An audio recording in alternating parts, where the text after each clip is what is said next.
It actually was cut from Clorox bottle. I will be painting it with polish, used polish, and I will be doing a tie-dye sort of effect. It's my own unique way of painting on plastic.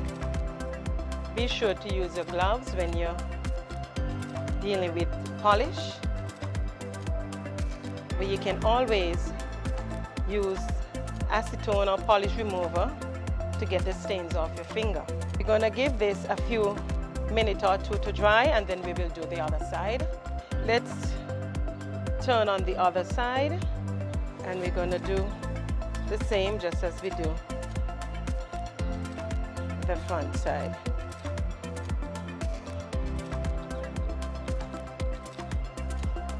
Look at that. Isn't that unique? After this has dried, we will then enter the air wire. Our earrings has fully dried, so we're now going to put in the air wire. So we're going to use the tip pin, and we're just going to pierce the earrings. Put both of them together preferably, and we're just going to pierce right through. Okay, we're going to put in the rings, and we're going to put in the ear wire.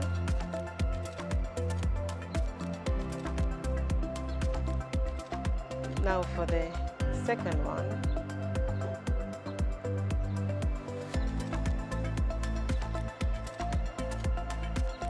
And this is the final completion of the plastic earrings. This is what it looks like. This is a finger tie-dye sort of painting. We're going to complement our earrings by adding a bangle. This bangle was made from just an ordinary piece of plastic tube with the same tie-dye finger painting effect. This is what it looks like. You're just gonna set a little piece of wooden stick. We're just gonna insert it into the end piece, and we're just gonna add the other end. We're going to enhance our bangle by just adding some gold rings. We're gonna start by just putting the gold rings in the joint area. Isn't this unique? Just look at this.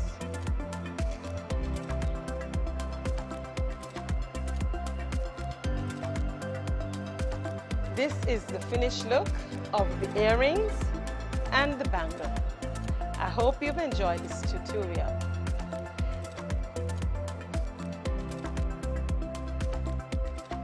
The month of July is plastic free, so I am encouraging you to reduce the use of single-use plastic.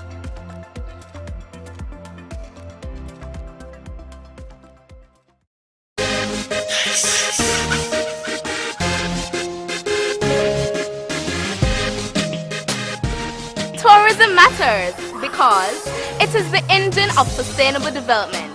It is an industry poised to revolutionize our nation. I'm Jack Spencer, a third-generation fisherman. Our livelihood depends on tourism, not just mine, but I think the whole island. It touches everyone. Tourism really contributes to the quality of life of our community. Tourists bring dollars, and when there is more money in our community, that means all of us experience a better quality of life. Tourism for me started 25 years ago. I started off as a waiter in the industry. So many different things have inspired me to become a part of this beautiful industry. We need to keep our country clean. When the tourism season starts, a lot of us get jobs. It's benefiting us in a big way. One of the most important characteristics you must have to work in the hospitality industry is customer service. It is the most important skill you can have, not only in the hospitality sector, but also in life. This is our product, this is tourism. Every individual on this island benefits from tourism. So we all have to play our role. Keep our island clean, look after our visitors. Just keep on jamming. We love you.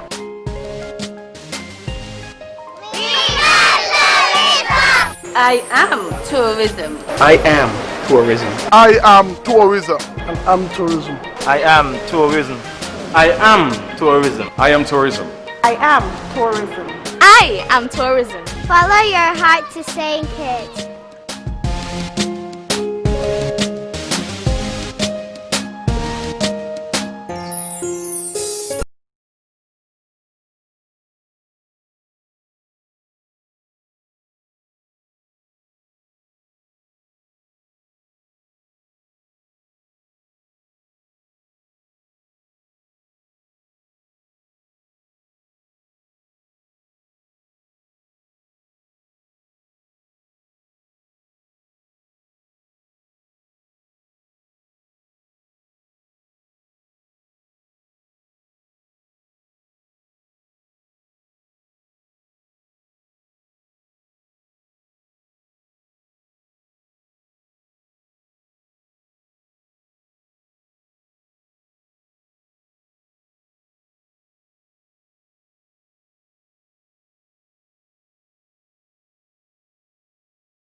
Good afternoon and welcome to another edition of Working for You.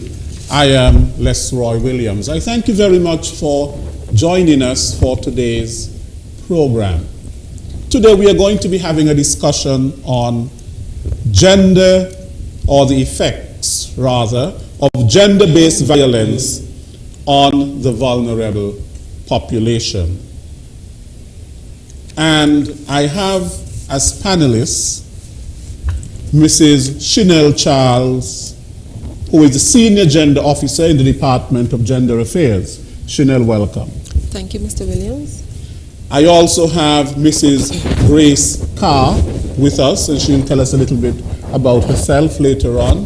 And she's representing the migrant women.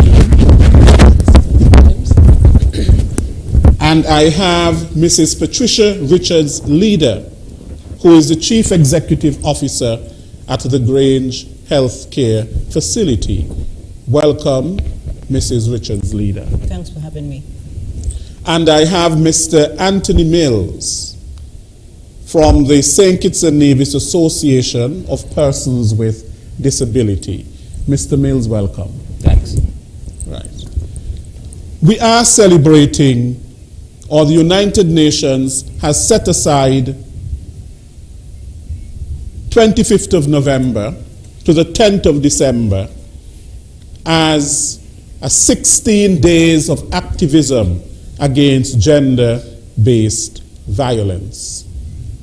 Of course, we hear about violence all the time, and violence comes in many forms. It is not only physical.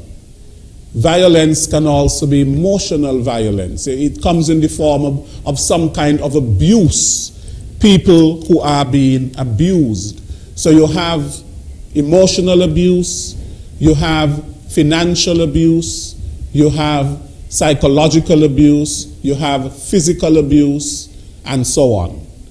And that in itself is violence. But before I go any further, I would invite Mrs. Chanel Charles to read for us a poem. Mr. Williams. And this poem was written by Mrs. Gomes, who was our former Director of Gender Affairs, on the elimination of violence against women, the cost of this social phenomenon. To the 25th to the 10th of December, 16 days the world set aside to focus family, the workplace, and the nation, defies reason and economics, and pose challenges for its accurate calculation. Domestic violence, sexual harassment, economic abuse, impregnating girls before they are ready to be parents, media profiling of women as sex objects, all short-circuit women's potential and often render them further abused subjects. International Day for the Elimination of Violence Against Women, November 25th. World Human Rights Day, December 10th.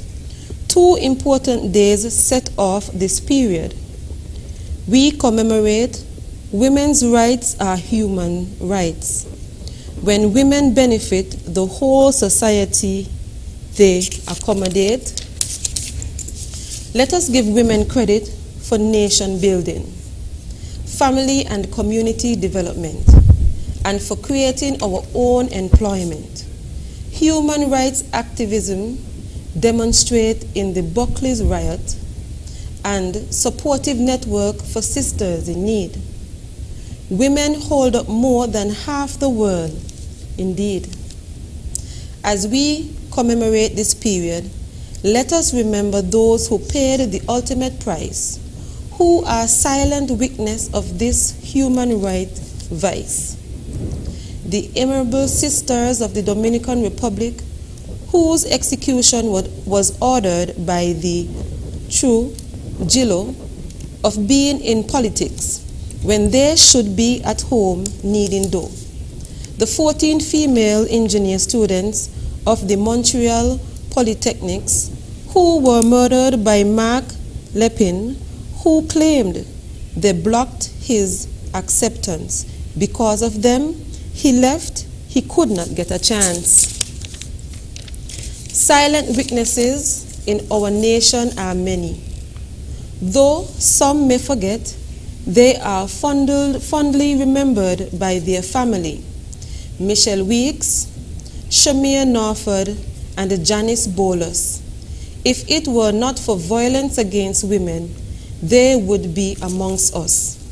Shante Claxton, Lorraine Dorset, and Diana Laplace demonstrate that violence against women respect neither age nor class. Two double murders in recent history could also be credited to the horror of violence against women. The Brown and Finch sisters are now, because of violence against women's silence. Let us create a violent-free community with kinder, gentler families. For violence is a learned behavior. Our natural inclination is not to kill our neighbor. Lives free of violence is our right. Let us exhibit zero tolerance for violence. As this scourge, we purposely fight. Thank you very much, Chanel, for that poem that encapsulates so much of what we will be discussing today. But could you give us some, that poem was very comprehensive, but could you give us some background to United Nations 16 days of activism against gender-based violence? The 16 days campaign was created by the UN Women, and it is celebrated universal, that's all around the world. And each country played their part in bringing forward their activities and getting the world aware or sensitized of violence that are among us. Gender-based violence, I must say, which would include domestic violence. For this year's 16 days campaign, we started our celebration Sunday, where we visited the Zion Moravian Church, and that was that Sunday. Today is the start of 16 days of activism against gender-based violence, which is today the 25th. And our first event this morning was a mock parliament by SKNIS, our youths of the Federation, and they did our sexual harassment bill. And now we are here to discuss the effects of domestic violence or gender-based violence on the vulnerable population. On the 27th, that's this Friday, we would be in the square to display what we call silent witnesses, or we call them two purple people. And we have a domestic violence pledge board where people can sign their name and say, you know, I, Chanel Charles, pledge to support victims of domestic violence. And we should never forget our children. Yes, we have our children to sign a little heart, put on the board to say, yes, they too understand the effects of domestic violence because it happens to their parents and other family members for them. On the 30th of November, our minister would present 2 scholarships to 2 women who have experienced domestic or gender-based violence. And those students would be coming from the AVEC institution. And on the 4th of December, Gender Affairs in St. Kitts and Gender Affairs in Nevis will collaborate in Nevis to also present the silent witnesses and our domestic board, our domestic violence pledge board. Yes, we are sharing with each other because we are sisters. The silent witnesses that we also have one of the members of the board would represent one of the persons who died in Nevis as well. That was a woman. On the 4th also we would wear orange, because that's Wear Orange Day. Because the theme for this year states, like last year, Orange the World. But this year they added fund, respond, prevent, collect. So Orange the World, fund, respond, prevent, collect. So on the 4th, we're asking everybody to join with us and wear the orange. If you want to wear the orange from today, like my boss, you can definitely do that, and up to the 10th of December, which is Human Rights Day. On the 9th of December, we'll have another panel discussion like this one today, and that topic would be on family matters. That's where it will be very interesting for the public to listen in and listen about, where we will talk about flexi time, paternity leave, maternity leave, but I won't give you any more. You know, you chime in and listen, and you can give your views. Okay, violence of course impacts various groups within society, groups that are vulnerable. People usually take advantage of these vulnerable groups. And you mentioned women. Sometimes women is seen as a vulnerable group, women and girls and so on, and they have to be given special protection against violence. And you mentioned the whole thing where women were killed by their male counterparts. Now, it doesn't have to get to that stage, and that is why this awareness is so important. Now, Miss Carr, you represent the migrant women. How has gender-based violence impacted migrant women? Thank you, Mr. Williams, for that question. I'm delighted to be here representing migrant women, and we know when we speak about migrant women that these are women who are not from the country in which they currently live. In St. Kitts, we have several migrant individuals, not only women, but men and children, families who have come here to seek after better economic situations, work, and so forth. I also am part of JAMKIT, which is an association that comprises Jamaicans and persons who are married to Kittitians and divisions. In my estimation, I sought to familiarize myself again with this word of being vulnerable. And I saw that there were some similar words that were used: defenseless, unguarded, at risk. And I thought that migrant women fall very much in this category. When you come to a foreign country, there are some things that you're not aware of. You're not aware of where some of the different services, social services are. You're seeking after jobs. Some women, they are seeking after love. They want to make sure that they fit into the society. I find that very often that they are preyed upon because of that vulnerability. They are unaware of even some of the laws and structures that are there to protect them. And so I have been here in St. Kitts since 5 years. I must say that personally, I have not experienced, or I cannot say that as a woman, that I'm in that vulnerable position, because I have a good job, I have good support in terms of the employers that I work with, but I know that that is not the case for all of our women who are here on the island. And so I must laud the government or the Gender Affairs Department that has sought to look to see how we can make sure that we do not fall outside of the ambit of what the law stipulates as it relates to providing information, making sure that persons know where to go if it is that there is a challenge in this regard, and so forth. Mm-hmm. Right? Okay. Now, Mrs. Richards Leader, you are the head of the Chief Executive Officer at the Grange Healthcare Facility, which means that you are working with older persons in healthcare.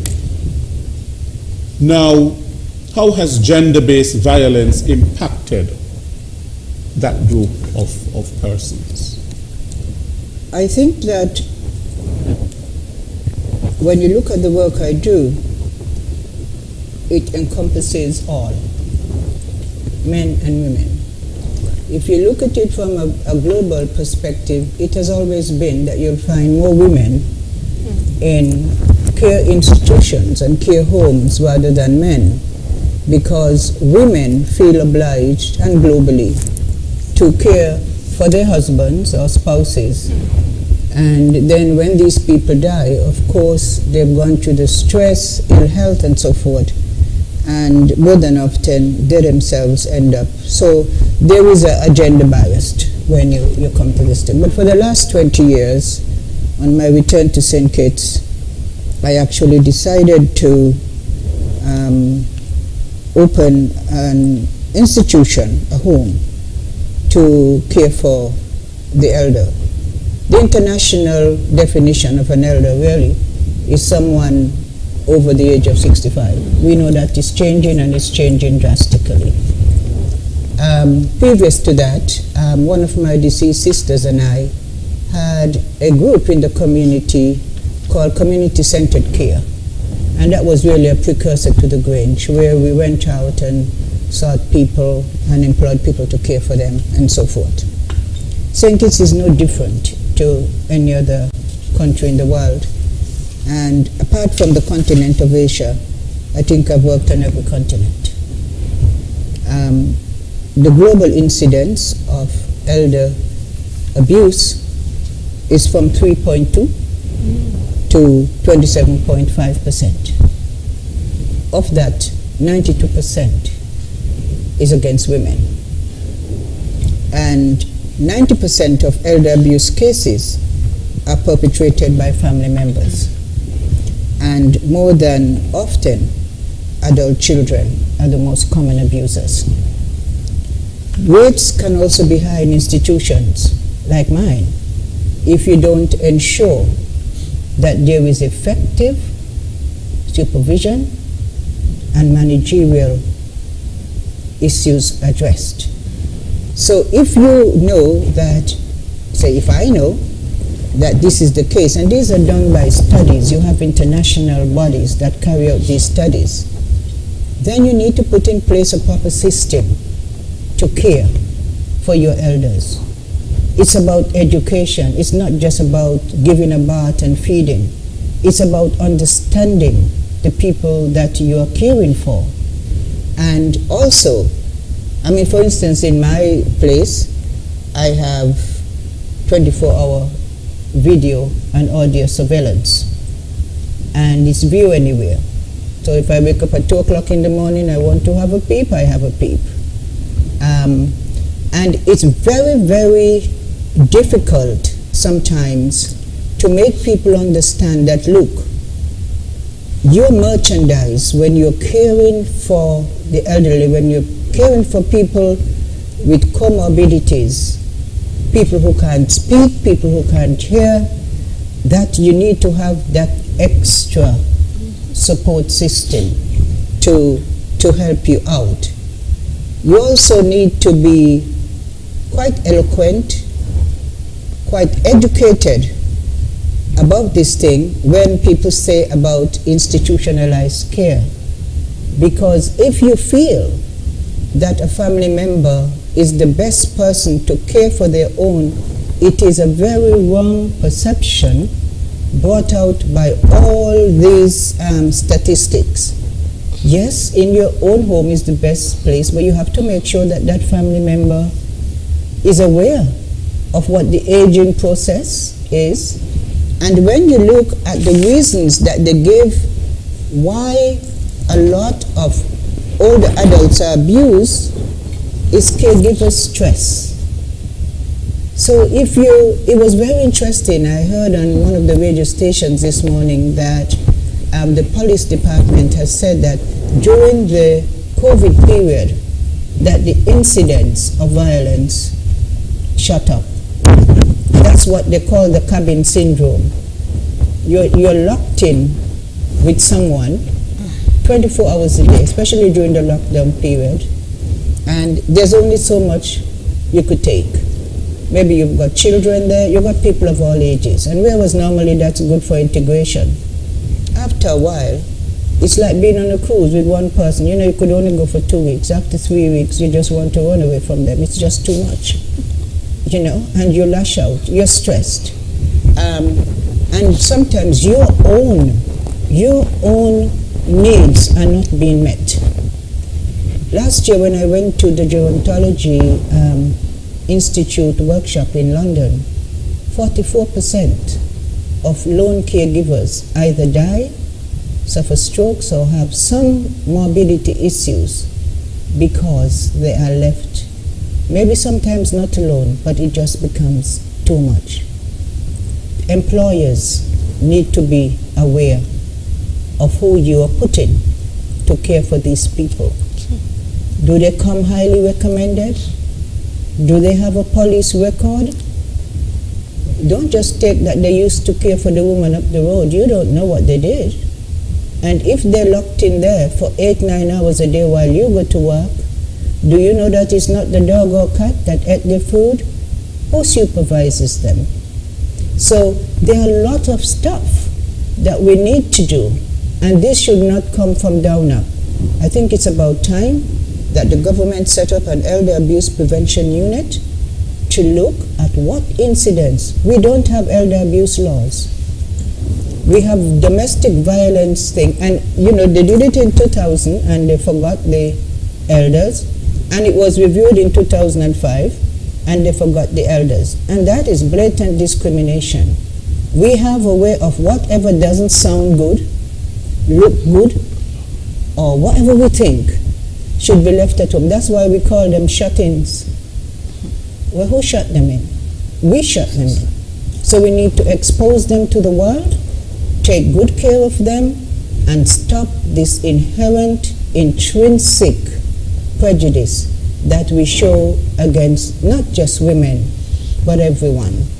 And really and truly, I'm very passionate about it. So if I sound yes, I am. I'm a true advocate.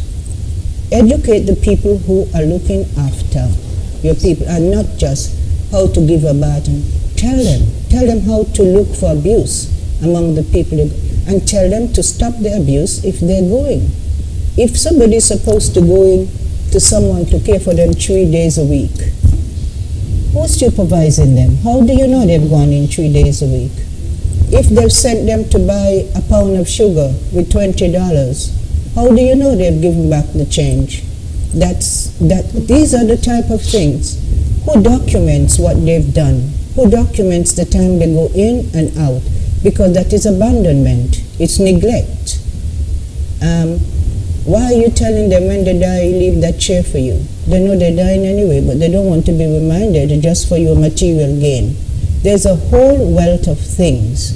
So let's have a curriculum that encompasses all this. I could go on and on because I'm very passionate, but I'll leave it there for now because I know that we've got limited time. But I could. Yes, but I would like you to go a little bit further. Can you tell us some of the types of abuse that the older persons suffer? They have physical abuse, and that would be the most apparent because you see scars or you see bruises. So perpetrators take it a different way. There's sexual abuse, and I have encountered two of my residents who told me that they were being abused by their son. And these are not people who are suffering dementia. We have emotional abuse. Are you saying that their sons were involved with had sexual abuse? Yes, had sexual intercourse with it. And one of them was so seasoned in that she couldn't settle well because, she was missing that was the bond between her and her son. I suppose if I went to the police, they would chase me. Because all that we have here is the law of tort, which means if somebody meets you on the road and boxes in your mouth, you could go to the police. If you've got the onset of dementia, if you can't see well, if you can't hear well, if you don't know how to use a smartphone, because these days most people don't have landlines, they've ripped the landlines out. Who safeguards them? Where's their safeguard coming from? Who's got the eyes to go in and say, well, this doesn't look right?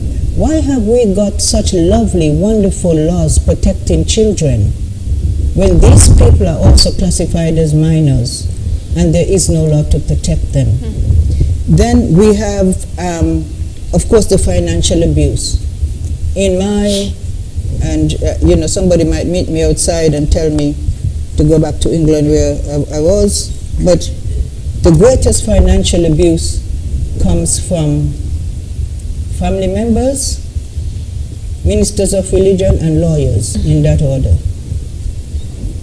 I have had serious cases of ministers of religion who has people's bank account and so forth. In fact, two of them had to return to their home because their funds were stripped, up to 180,000. I'm not talking about pennies here, I'm talking about lots of money. Who do they go to? And then, things like material things, where a relative is abroad and they come home and they find that this person who is not lucid and coherent anymore was taken somewhere and has put their car in the caregiver's name, or the caregiver is walking them to the bank. I've had a recent case where a man was stripped of $60,000. Some young girl was taking him and the girl's boyfriend and so forth and telling him that she is the girlfriend and so they play on people's weaknesses. And neglect. Neglect is where you are aware that somebody is in there and need care. For example, if you have like the system we have here now in government, where we have the home care officers going around, if they're supposed to go every other day or every day for 1 hour and they don't do it, it's neglect. It's as simple as that. Because if they can't do it, they should ring in and say, look, today I can't do it. That old person is at home there, maybe can't give themselves water, suffering dehydration, anything that causes harm. And then we have abandonment, where you just say, I can't do this anymore. You don't tell anybody. You go and you leave the person there, and of course, they suffer irreversible damage. Sometimes they actually die. So if we don't have a good elder abuse prevention unit, you know, and it has to be people who are au fait with elder abuse. You can't say, oh, they had a family, so I can't go in and look. No, you can't go in and look. If a child is neglected, you're going to go in and remove the child. There's a home where you could put the child if you think that the child is, you know, in fact, there are two homes. You know, you have the children home and you have the houses home. There's nowhere for all the people to go. I think also, if there is a financial thing where you think an old person can't afford to go into a nursing home, because none of the nursing homes that I know of are being subsidized by the government. If you know of any, please let me know, because I would quite happy have some myself. But I think that we, just like children are subsidized in nurseries, the elder people should be subsidized. They should be subsidized even to help. You know, to buy Pampers in St. Kitts is like taking out a mortgage. It's easier to feed an older person than to buy them Pampers per month. You know, it's these type of things that the unit need to be aware of, to draw attentions to the PSAs and people who are put in this strategic thing, who can't know everything themselves, because there's enough people there to do research.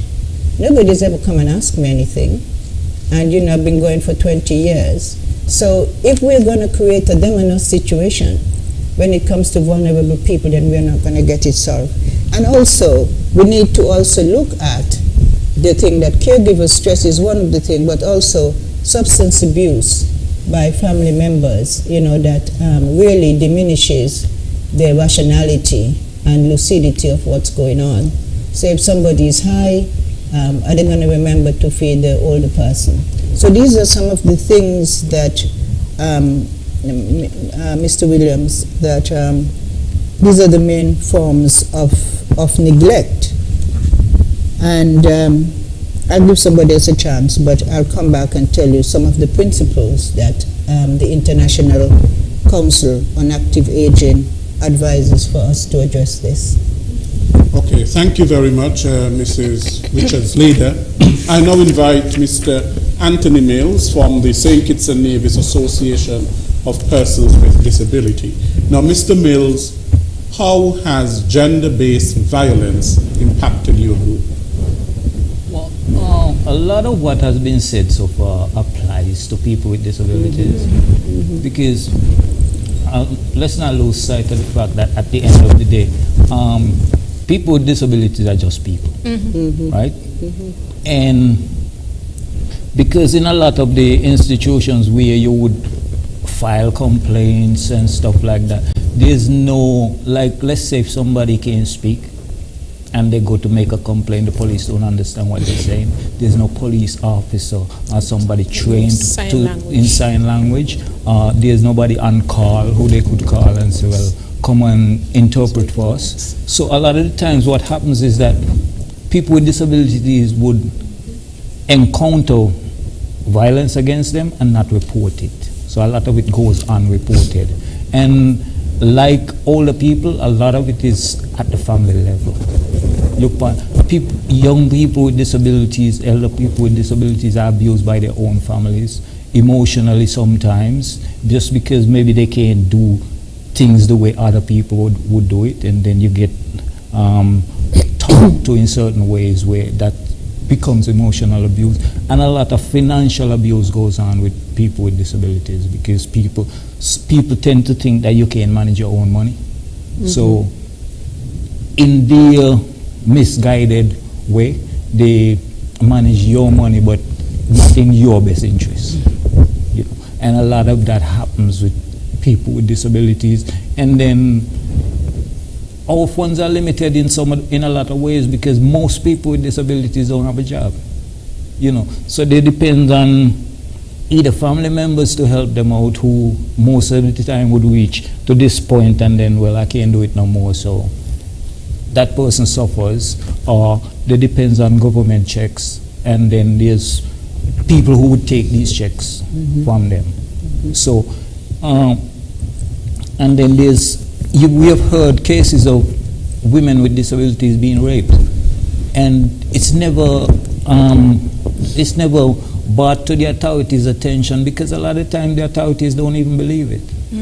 You know, so you have that problem where the institutions. I agree with Mr. Leader that there needs to be policy changes, because we as people with disabilities, we pretty much don't have a say. We don't have a representative at the table when the decisions are being made. So to voice what works best for us. Because let's look at like the Bastia police station. I wouldn't be able to enter it to make a complaint. There's no access. You know, there's no access. And when in terms of information, there's a lot of information disseminated. Let's look at like now. We are on here, we are discussing gender-based violence, but there's nobody doing sign language. So a person who needs sign language interpretation can look at this program and know what's going on. They depends on somebody to explain it to them, and then they might not get it right. You see, so we have to look at it not just in terms of the violence that happens, but how can we avoid it? How can we put stuff in place that when things happen, it can be adequately addressed? Because if it's not being addressed, then people think that they get away with it. And once people think that they get away with it, they will do it again. You know, so we as people with disabilities, and not just women with disabilities, even though they encounter a lot more than us males with disabilities, but people with all disabilities, male and female, encounter violence against them. You know, I've had this young man, he works at the airport, and somebody just hit him in the head just because. Himomo, that they say. You know, that's what the word they use. Himomo. And then there was nothing that the police did about it. You know, because you find a lot of the times, even at the family level, where people look at people with disability as less than, and because of that fact, you know, a lot of stuff happens, and the person themselves don't report it because they're scared. They're scared that when they go home, then the family member who did it in the first place gonna do some kind of retaliation, and they have no place to go. There's not a, like, you have a home where you could take abused children. There's not a place where you could take abused people with disabilities. Yes, same as elderly.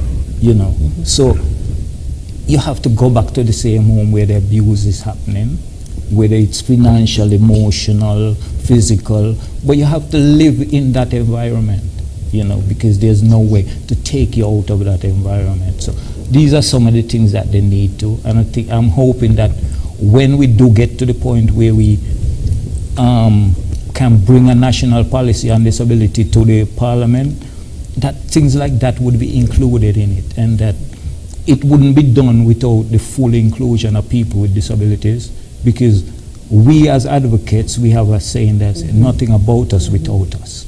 You know, because if you don't talk to us, 9 out of 10 times you get it wrong.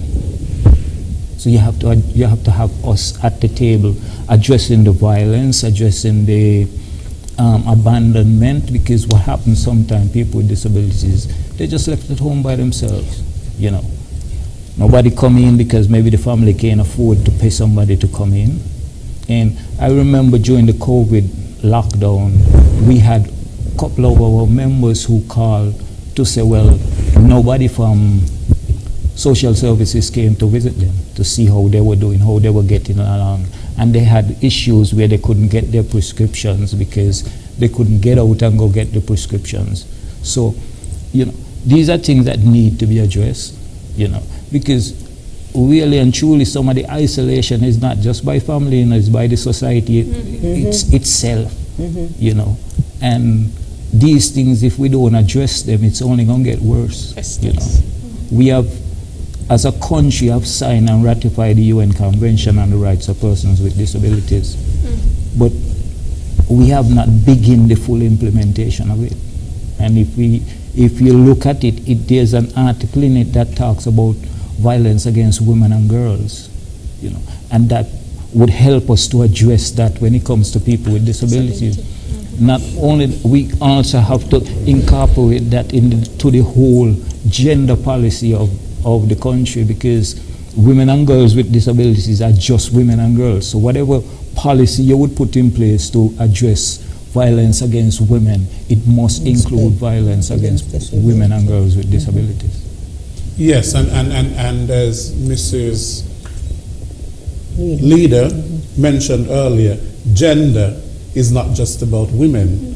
Gender is both women and men, girls and boys. Right? It's about, you know, a social construct. But when you think about abuse, Mr. Williams, you know, most abusers, if you come down to the nitty-gritty, they're really cowards. They're people who, and they've got this false sense of ego that they could do things to anyone and get away with it. I think that at policy level, the people who sit and make or advise the legal teams, they should be sensitized. As we say in research, they should become native. They should go in and see what happens.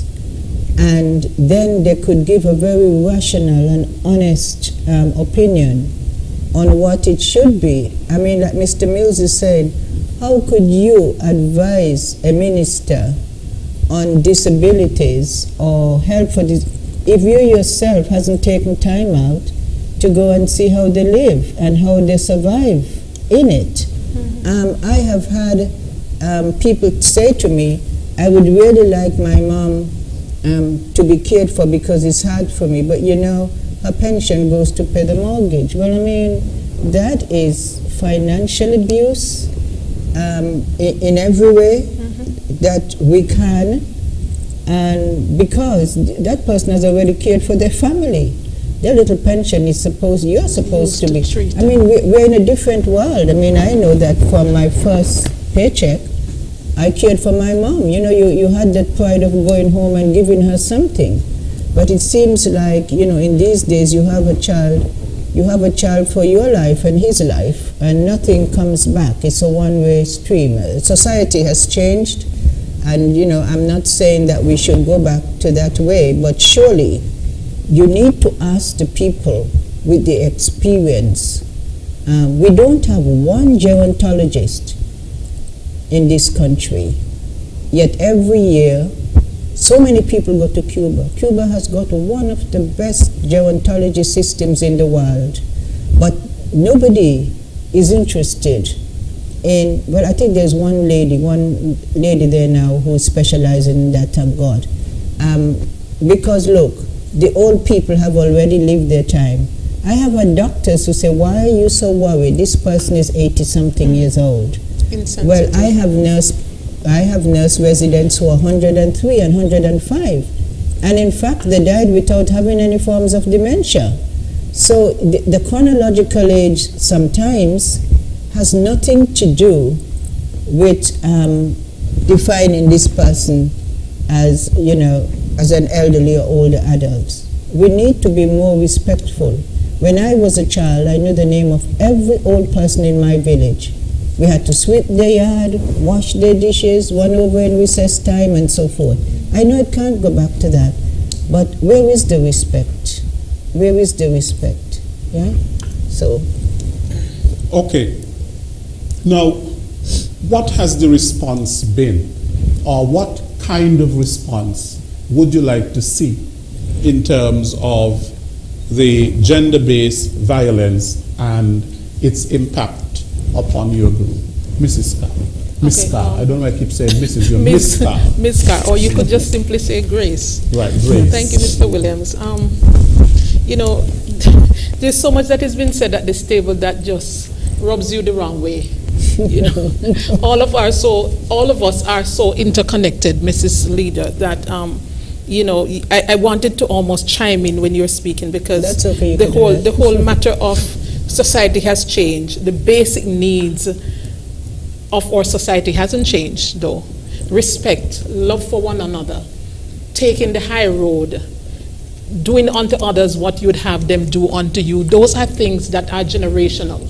It runs from one generation to the other. But what I find that has changed is that very often our leaders or the state, we have laws on the books and they are not enforced, you know. But let me get back to the community for which I have been asked that question. What I find, especially as it relates to migrant women, are that people are very culturally insensitive to their needs.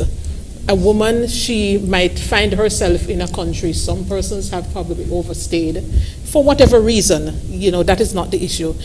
People address them and see them as persons who they can sexually disadvantage because they are holding, just putting it colloquially, you are holding the handle and they have the blade in their hand, because they are not able to fend for themselves economically. And so sometimes they get themselves in relationships with men that are unfavorable, and they hold this economic power over them because they are not from here. Some of them, they don't speak the language. But there are centers or there are faith-based community services that people can access. Certainly JAMKIT is one association that persons who are from the migrant community, that they can align themselves with and get relief. Also, make information more accessible to persons. When I came here, I wasn't even aware that after you being here for a while, that you could vote or even have a voter's ID or things like that. Mm-hmm. Information is not easily accessible. Just being more careful and putting yourself in another person's shoe is something that I'm sure that our migrant, and address people. I'm a Jamaican. I'm not Yardi. I'm a Jamaican. You know, if you become my acquaintance, then, but just be culturally sensitive. I find that, for example, a lot of our population that are migrant persons that are here from the Spanish countries, Santo Domingo, Dominican Republic, and other places, everybody is just blanketed as the Spanish them. You know, I'm sure you've heard that. And that's just being culturally insensitive to individuals. Yeah, because they're not Spanish, they're Hispanic. They're Hispanic, absolutely. Thank you, Mr. Spanish people are people from Spain. That's right. That's right. That's what I mean. And so we also, what I'd love to see is stricter, and not only just for migrant women, but stricter and harsher punishment for perpetrators. I listened to, what's my Palinist name again, Mr. Mills. Yeah. And my heart just kind of fell within me, because I'm saying, if it is that you want to go to any of the police stations, they are not wheelchair accessible. We have to get to that place where we talk about 2030 vision, but a lot of our Caribbean islands, we are not third world country, you know, because even Jamaican, I'm a Jamaican, and I speak proudly as a Jamaican. There are a lot of things that we were front runners of in Jamaica, even before places in the United States. But what is third world about us is our attitude. Or attitude towards each other, or attitude to law, and that sort of thing. We have the capability and the wherewithal, but we need the will.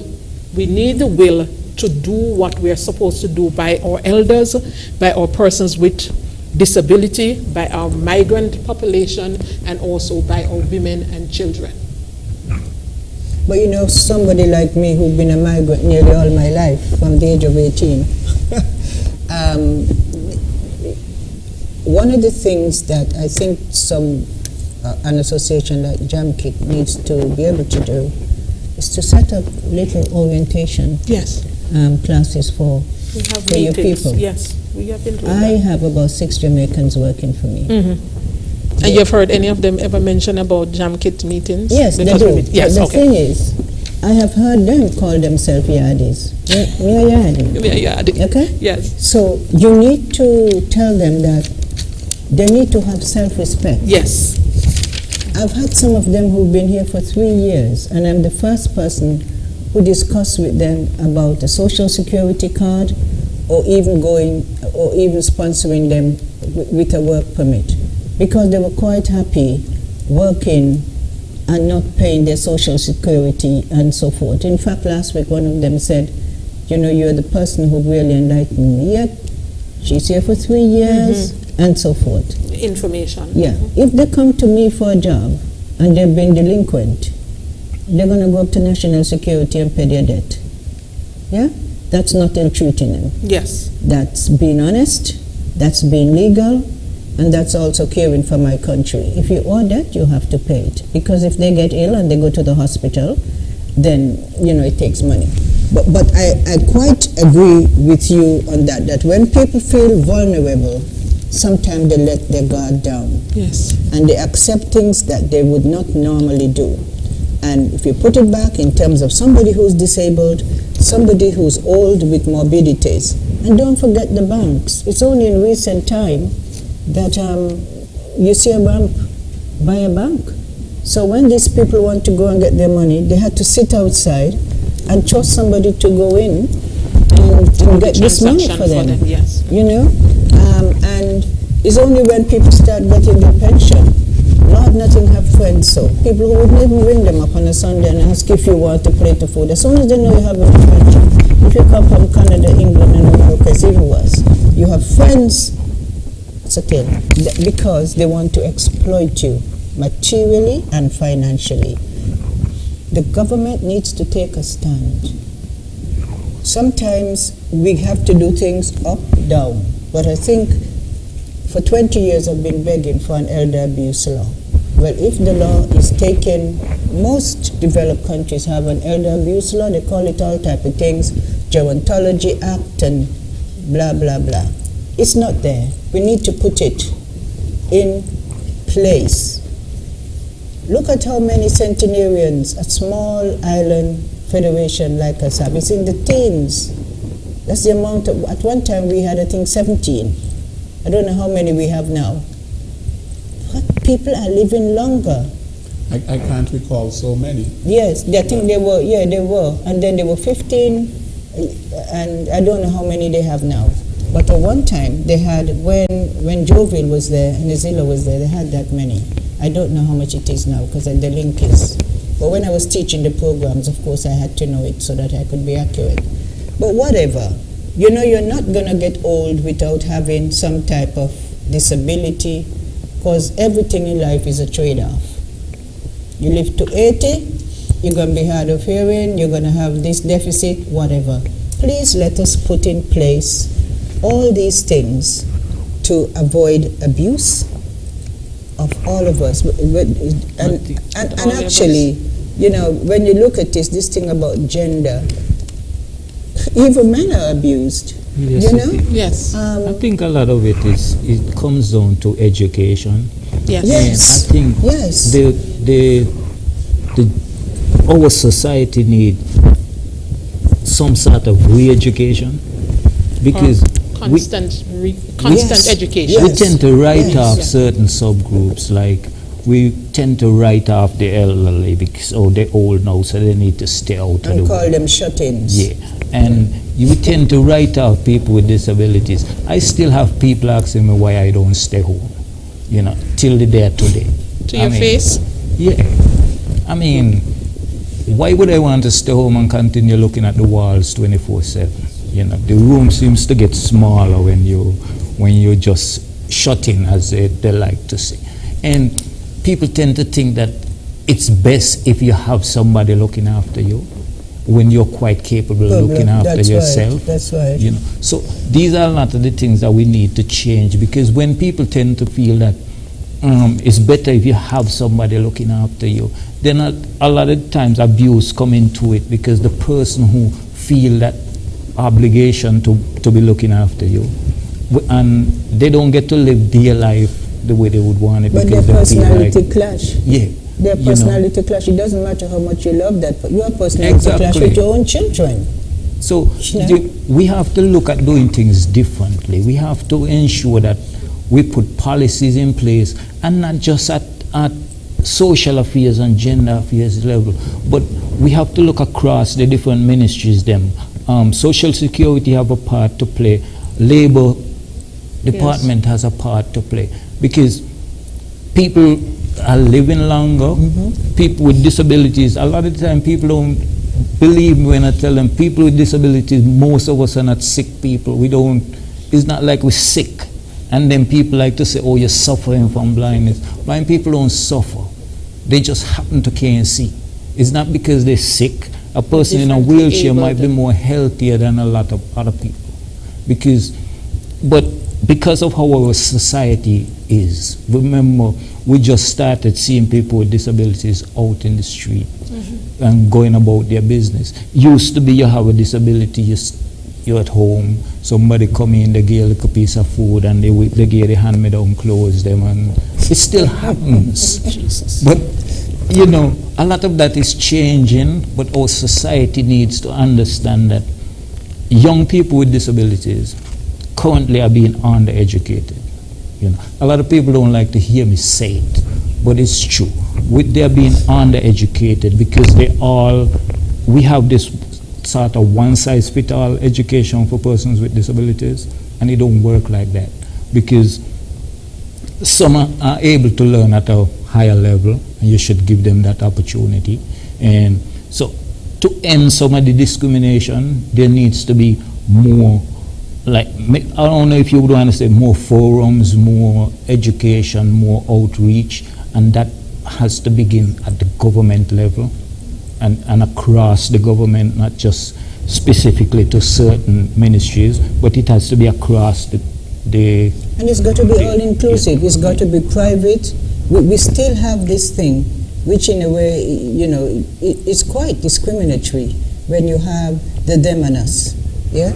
So you're not going to include people from the private sector because it's got nothing to do with them. When that's where the knowledge base is, and until we go there, and going back to about wheelchair, you know, working in England and managing midwifery there for a number of years, the amount of women in wheelchair have delivered both normal delivery and cesarean section. They're married, they're coming with their partner, sometimes they come. You know, it doesn't be just because you're in a wheelchair, just because you look a certain way. You're just differently able. People with Down syndrome, people with autism, their body doesn't stop working. Right. You know, and I think that's what we need to appreciate. You know, in our little country, because we're so educated. We're so educated. And because sometimes we have we have ageism. Yes. Of course, we're you know, discrimination towards people who are older. We have discrimination towards people who are have disabilities, and we have discrimination against migrants. But Mr. And we see that, and you know, sometimes people even think that, you know, people who are older do not have feelings, for example, don't have sexual feelings, they're human beings. Or people who are disabled, that don't, you know, people try to deny certain vulnerable groups, you know, even what belongs to them as human beings. And they even look at their humanity. Yes. Like a person with a disability in a relationship, somebody always wants to think that the other person is taking advantage of them. Or they must be taking advantage of the woman there, they must be taking advantage of the man. Because it's almost like they think you're not capable of being involved in a romantic relationship. Right. I don't, Mr. Williams, just to interject. Just before you make your point, though, I want to open the phone lines. Oh, okay. So if people want to call in, and then we'll continue the discussion. We're going to open the lines. The numbers to call are 466-2666, 662-8674, 767-4765, 1-239-645-4500. That's 1-239-645-4500. We await your call. Yes, Mr. Williams. I don't want us to rush off from this discussion without pinning down in terms of responsibility and accountability. Who is listening? a lot of information, invaluable information, is being shared right here at this table as it relates to things that we can do. Who is taking note in terms of the persons who we have elected as leaders in some of these capacities or ministries? Who's being held accountable for, who's dropped the ball, essentially? Who has dropped the ball? Question to you, sir, or question to the rest of us. Who has dropped the ball? It's all of us, all of us? I think many people in society have dropped the ball, and there has to be a paradigm shift in terms of how people think. There needs to be a paradigm shift in terms of the politics of power. Yes. You know, there needs to be a shift in terms of, you know, gender balance, gender equality, and all of that. So it has to be an all of society approach. Because when you have discrimination, when you have marginalization, and so on, that affects the entire development of the society. Yes. And it affects the country. Yes. Right? And so therefore, you have to have the inclusion of everybody in terms of the development of the country and development of people. And, you know, when you have abuse and when you have, you know, people who are seen to be vulnerable, that they are marginalized and that their rights are being sidelined and so on, all of us then suffer. that is not inclusion, it's exclusion, and it affects the development of the country. The society and I'm going to give you and the society. I'm going to give you a personal example of discrimination. In 1996-97, when I had already had all the plans for the Grange and we had secured the land where it is now, the last thing was to get some help financially. I had some money, but of course I didn't just want to come and build anything. I wanted a real good template of what housing the elderly should be. So I started going around to banks, and my now husband was helping me. And anyway, I put my business plan to this particular bank, and I kept going and coming from England, and sometimes they would give me appointments, and when I reached, the person was off island, and blah, blah, blah. And I came on this particular day, and this bank manager, she saw us, and we went in, and he was in his chair like this, and said, so we told him, you know, you have the our business plan, and he said, yeah, I read it, and then he started to laugh, and he said, too familiar. He said, you think I'm going to give you the bank money to talk about your billing nursing? Nobody going to put the parents in there. I can't give you the bank money to build old people home. You lack professionalism. So I said to him, I said, that's fine. Can I please have my plan back? And we left, and we continued our search. However, 8 years into the Grange, he rang me telling me that he's having a lot of problems caring for his mom, and I could have helped him. Unfortunately, I didn't have a space, and he was actually quite shocked that so many had put the elderly in the But you know what I did? I reached out because he had someone who was helping him, and I trained the person. Wow. I trained them and sent them back to care for his mom. We have to always take the high road. And sometimes you can't fight fire with fire. And I know that he remembered what he told me. I've never said, remember when you say this, because that does not help. And I went 110 to make sure that the lady was comfortable. And I'm sure he's learned a lesson. That is the depth. I mean, many, many times I felt like just giving up and staying where I was. But I'm petitioned. And at that point, you could see that nobody was being strategic. You look around and you see people getting older and older and older, but they're still not strategic. And we dropped the ball in many ways, and you know, we don't want to point fingers, because I suppose in a lot of ways we're all guilty, you know, to some degree. True. Of not doing enough. One of the things here too is that when you want to say something constructive, it goes over as criticism, that people are not very open-minded. So whatever you say, oh, she criticized, who she think she be? I think Singing Jackie had a song on that, who she think she be? And all these type of stuff. You know, people have said to me, why you don't go back to England? And, you know, all this nonsense, rather than looking at it and saying, yeah, you know, this is a problem. This is a problem that we're having. Thank God the BNTF and Mr. D'Souza came on board and realized that a training program was needed, and they funded us for three good sessions. Unfortunately, half of the people, I see them on the road selling their vegetables and so, which is okay.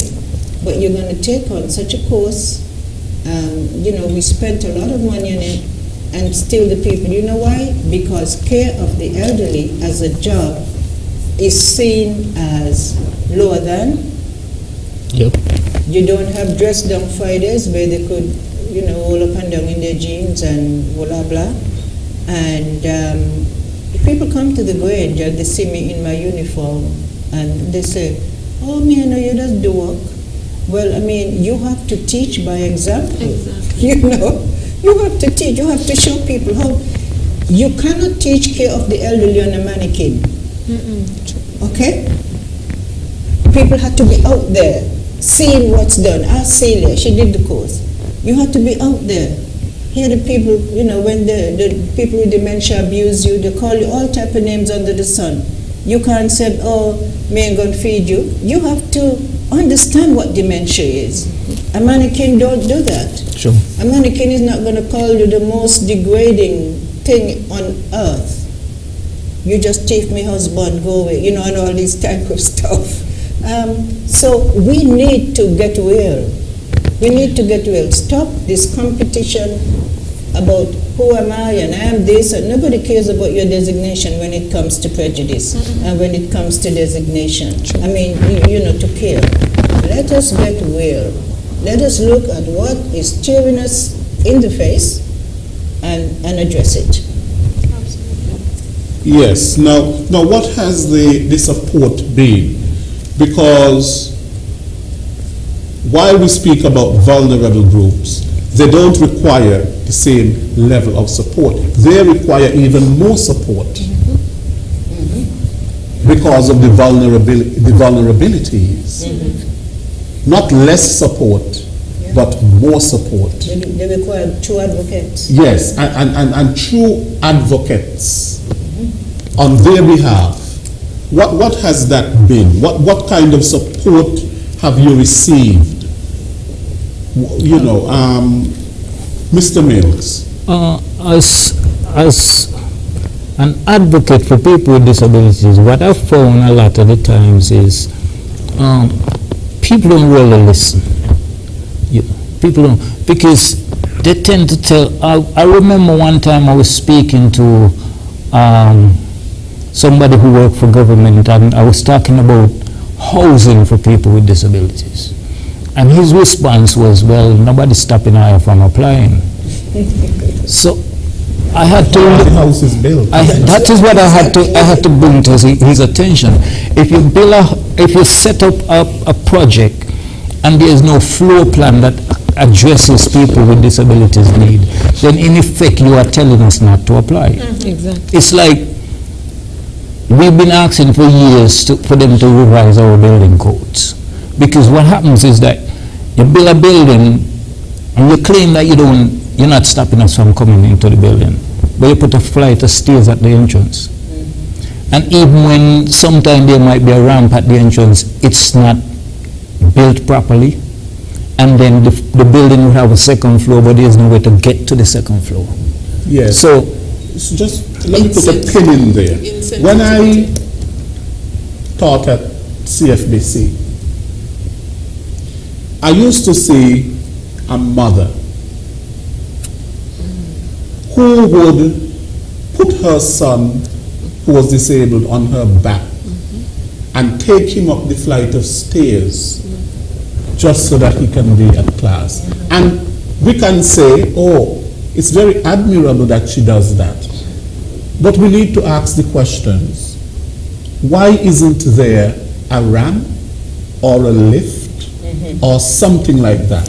Instead of just saying and clapping the mother and saying, oh, she's doing such a marvelous job, we need to ask the question. But you also need to ask another question.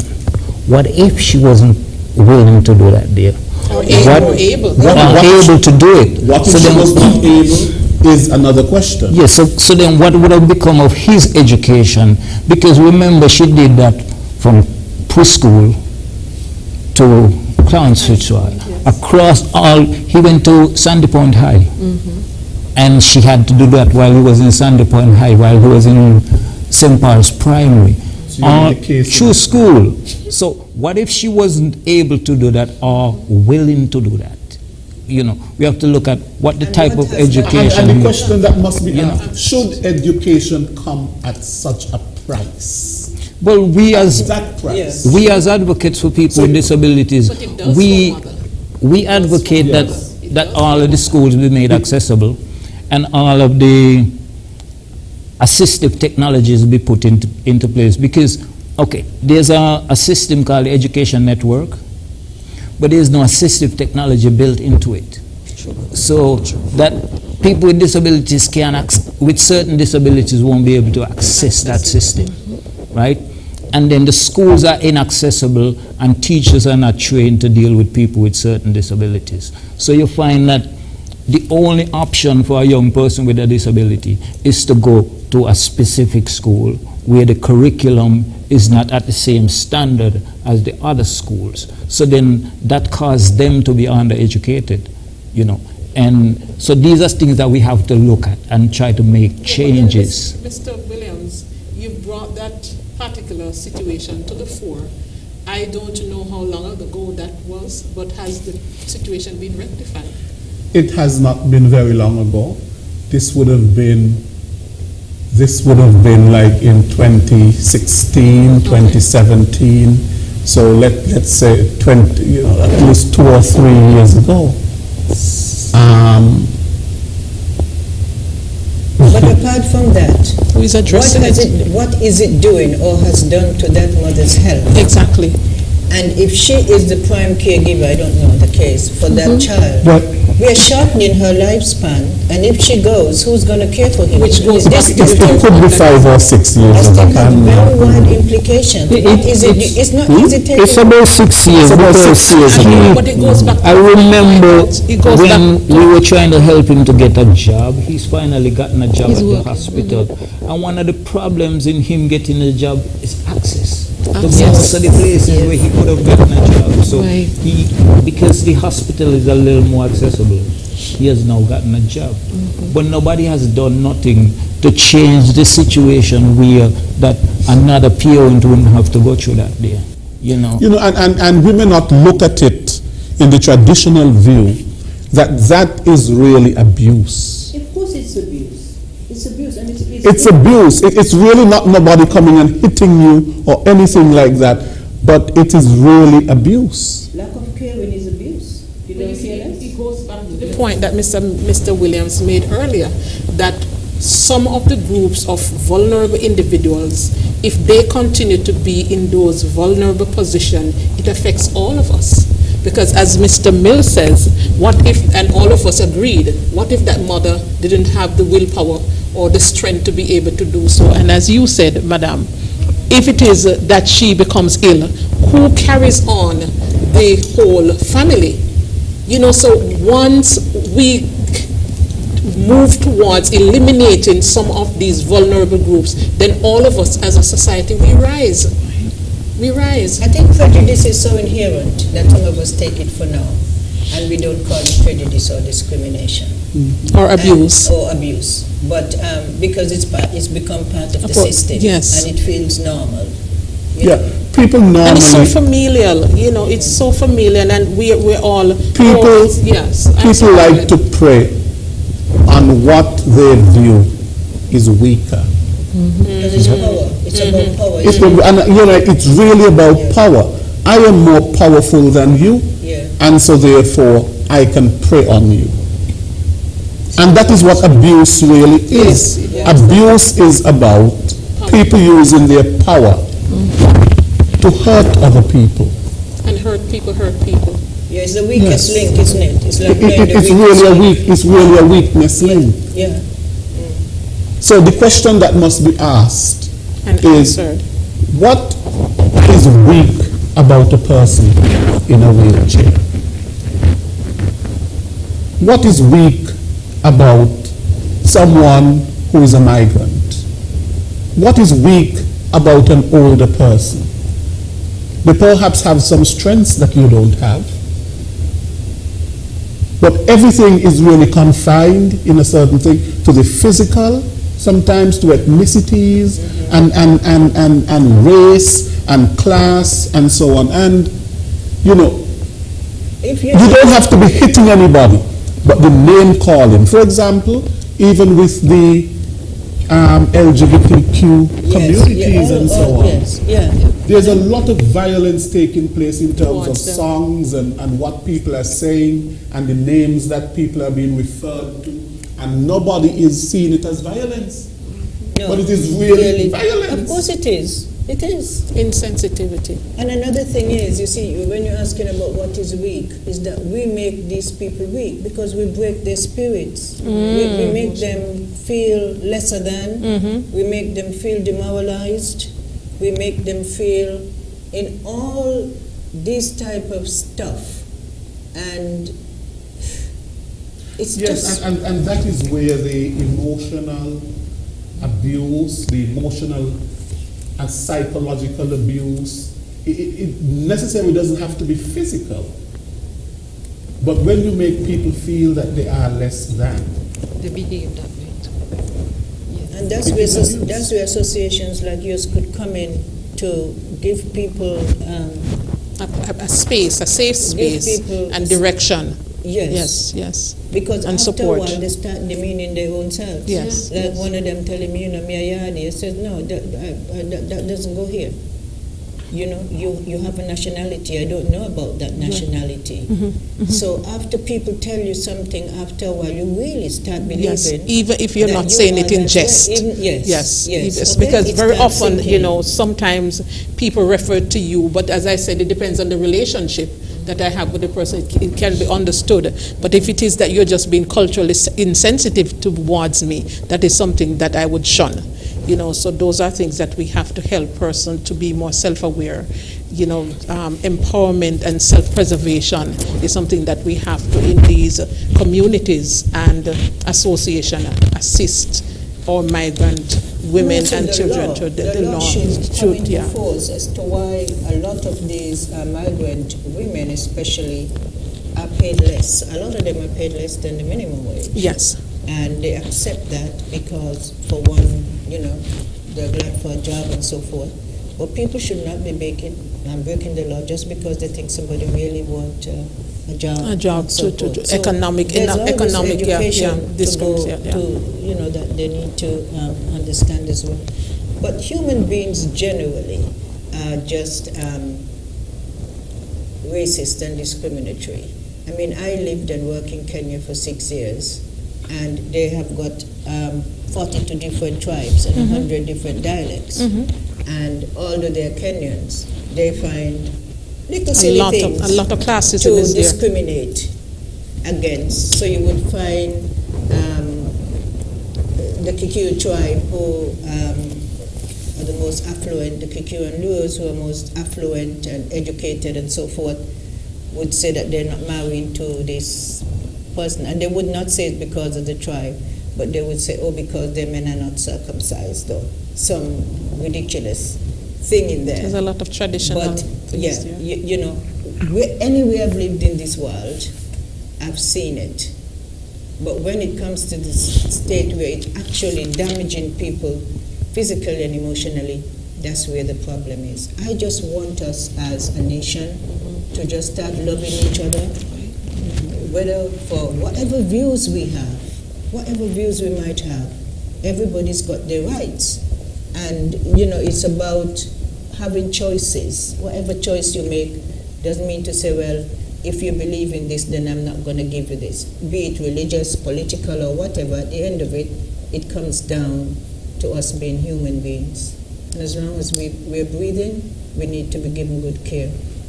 That's all. Yes. Now, a lot of what we are talking about, if it is to end or more awareness, of course, there needs to be more investment, there needs to be more leadership, and there needs to be more action. Now, Chanel, the Department of Gender Affairs, does a lot of work with vulnerable groups. What type of help is being provided by the Department of Gender Affairs? Well, Gender Affairs falls under the umbrella of social services. So within the ministry itself, we have some other partners that we work along with. Well, for Gender Affairs, we work along with Special Victims Unit very, very closely. So, because most of the times, Ms. Leader, you know, at the end of all of it, we're looking for justice. At the end of it. We work along with community development as well, because those are the persons who go out to the community and look after the elders within the community. So we work along closely with community development as well. Community development is a unit under our umbrella that provides for the elderly, whether it's food, or they would go and assist them physically to help to pay bills, or to maybe wash clothes, or to see how they are doing, or to get medication. For us also, we work along with the legal aid. For example, the migrant women. Yes, if there's any challenge with their legal status. Right, that they are facing, you know, they work Are there numbers that are made public, for example, on some of these programs that are repeated, you know, in the news, or in what forum can these information be found? The information is found on our website, on our Facebook page. It's found on posters that we post around the place. Like for 16 Day, we have posters around, and the posters have our numbers. We have ads on the TV also that will be coming out shortly, and there are numbers also. For example, too, we also have probation and child protection services, that if you're a migrant woman and you are here with a child and you think that you need help, you know, they're there. Would you consider having a register of caregivers rather than having anybody just thrown in without reference? You know the amount of people come to me who's got police records? Definitely, because we need to know, as you say, about police record. We need to know that they are trained, they know how to deal with the elderly persons. Of course, and that is very important. I know my permanent secretary is listening, and she's taking notes as well, right? You said you had a special victims unit? Yes. I once rang that department and said that I had concerns about someone who was working for me, and I caught her stealing. And I was told, okay, we'll wait until she steals anything. That is what I was told. And it ended up that she continued stealing. This is the type of things that I'm telling you. That here you have somebody put in authority to defend the elderly, and you're making a joke of it. You're just, you know. Okay. One more thing. And the department also works along with our NGOs. And as Ms. Clark rightly said, faith-based organization. There are many churches around the island that we have to work with, where we have gotten shelter, we have gotten clothes, they have even gotten money. So there's what we call partners that we work along with within the department. Most times people would say, you know, what is gender affairs and what do they do? But Mr. Williams, we're here every year, twice a year, 3 times a year. You know, different platforms are here. So we are here. You do a good job. Yes. When they say that they don't know what gender affairs do, we're up Victoria Road. You can come up Victoria Road, you can call us, you can find out, you know, what are the types of services that we provide under the ministry. There's one thing, when I came here to St. Kitts 2015, August of 2015, I noticed that you didn't have many persons of unsound mind on the road. But the numbers are increasing. is there an area for quote unquote, for want of a better word, mentally challenged? Yeah, there's a mental health day. Yes, there's a day center. Yeah, there's a day center. Where are those? Buckley's. Buckley's? Okay. I'll give you the information. Yes, and given the COVID-19 yes. pandemic in which we are in, you have mental health issues have increased. Increased, it has. Because of the same Domestic thing. violence Because of the same thing. have been increased. Yes. Because people locked up in homes. And people are losing their jobs. And losing their jobs and so forth. The frustration and so is building, and you're locked up in a house with somebody you would rather not want to be locked up in. Yeah. You know, you usually would have you to go out to the bars and what's not, but being there all the time, tension can build and so on, and these things can happen. Yeah, what I found was part of the theme for this year's United Nations for what we are celebrating or talking about: funding, respond, prevent, and collecting. Just to piggyback on what Mr. Williams just spoke about a while ago, are you in a position to show the numbers, or to is there data that has been collected to show the increase or decrease thereof of some of the things that we're talking about, the domestic violence, especially since COVID? There really is data, but the data has to be interpreted. Yes, that's true. And you know, we can have the raw data, but it has to be interpreted. But of course, the police is not disaggregated The in terms of women, the elderly. But generally, I didn't necessarily, but generally just women and the types of abuse has increased, especially since the COVID. Yes, the police has said that. I would like to look at it specifically to people with disabilities. What has transpired since COVID? Yeah, because this year's International Day of Persons with Disabilities theme is building back better. And for people with disabilities to rebound, when you look, because of the fact that we have always been behind the curve in a way, we have, if we're going to be building back better, we have to know what services are available as far as gender affairs and Ministry of Social Affairs, which Social Affairs is the ministry that is charged with people with disabilities, right? So we have to look at the data in terms of specific to people with disabilities. I mean, even though that most things affect us, sometimes you have to look at it specifically. It's not generic. Everybody's got individualized thing. People with disabilities needs are different in a lot of ways, right? So I would like to sort of hear you address it in terms of people with disabilities, specific to people with disabilities. Yes. Now, ladies and gentlemen, we can go on and we can go on, but I must tell you, we are out of time. Went very well. The time went by very, very quickly. It was a nice discussion. And we need to have more discussions like this. Because let's face it, we can have all the infrastructure in the world. I know. We can say that we have high GDP, we have surplus, and all of that. But that element which really touches in terms of human rights and human development, that is what makes societies. That is what makes countries. The respect for people who are different, differently abled, the respect for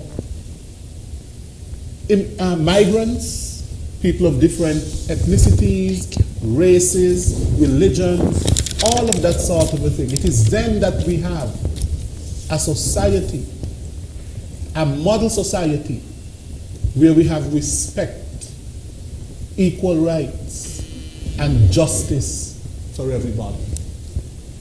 And that is really what we should be able to boast about as a society, not simply in terms of the good roads and the whatever, because at the end of the day, those things serve no purpose if it's not for helping with the whole area of human development. Because that is at the center of any form of development, human development, how we treat others, how we respect others. And that is what we are here to discuss this afternoon. The real litmus test of any society is how it treats its most vulnerable and weakest members. That is the real litmus test of any society. And if you want to know what a society is, look at how it treats minorities, people who are vulnerable, people who are seen as being weak, and so on. Women, children, minority groups, and so on. What are we doing to stop this? What are we doing as a society? I want to thank all of you. Chanel, Charles, who has been on this program a number of times and who is doing a very good job at the Department of Gender Affairs. And I see Mrs. Christopher, who is here today for her support. She's not on the panel, but she's here. Celia Christopher, the Director of the Department of Gender Affairs. And she, of course, is making sure that she hands on the baton to people in the Department of Gender Affairs. And that is about empowering others. We have to empower others. Thank you very much, Miss Grace Carr, for your representation here today, representing migrant women. You did say that you are a Jamaican. Proudly so. Proudly so. Yes. And, you know, we have some of these terms about Yardi and so on, but I see you as a Jamaican. Mrs. Patricia Richards-Leader, who is the CEO of the Grange Healthcare Facility. How we treat our older people, that's important. And sometimes it's not only older people that is in a healthcare facility. Absolutely. I have someone there who's my age. Right, but that is the stigma that is attached. Yes, okay. And we have Mr. Anthony Mills, who represents the St. Kitts and Nevis Association of Persons with Disabilities. Thank you to all of you for coming today and for sharing with us how really we can look at and stem the tide of violence, gender-based violence towards the vulnerable population. Thank you very much. Thanks for having us. Thank you to all of our listeners to today's program. Next week we'll be back with another edition of Working for You. Until then, I am Les Roy Williams. Take care.